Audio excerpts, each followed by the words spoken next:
सबरी को आश्रम सौंपकर महर्षि मतंग जब देवलोक जाने लगे, तब सबरी भी साथ जाने की जिद करने लगी। सबरी की उम्र 10 वर्ष थी। वो महर्षि मतंग का हाथ पकड़कर रोने लगी।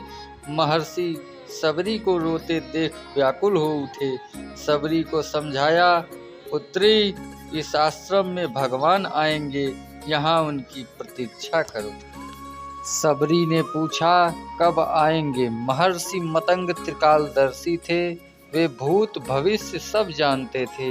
वे ब्रह्म ऋषि थे।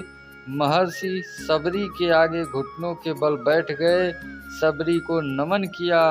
आसपास उपस्थित सभी ऋषिगण असमंजस में थे कि ये उलट कैसे हुआ। गुरु यहाँ शिष्य को नमन कैसे कर रहा है?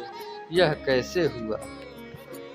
महर्षि मतंग बोले, पुत्री, अभी उनका जन्म भी नहीं हुआ है।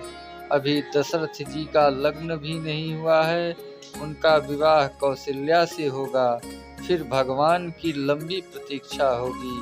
फिर दशरथ जी का विवाह सुमित्रा से होगा, फिर प्रतीक्षा होगी।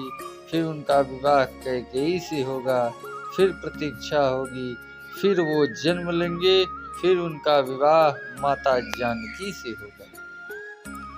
फिर उन्हें 14 वर्ष का वनवास होगा और फिर वनवास के आखिरी वर्ष माता जानकी का हरण होगा। तब उनकी खोज में वे यहाँ आएंगे।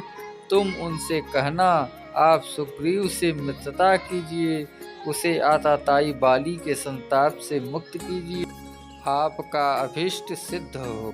वह जानती थी समय का चक्र उनकी उंगली पर नाचता है। वे कभी भी आ सकते हैं। हर रोज रास्ते में फूल बिछाती, हर क्षण प्रतीक्षा करती, कभी भी आ सकते हैं। हर तरफ फूल बिछाकर हर क्षण प्रतीक्षा।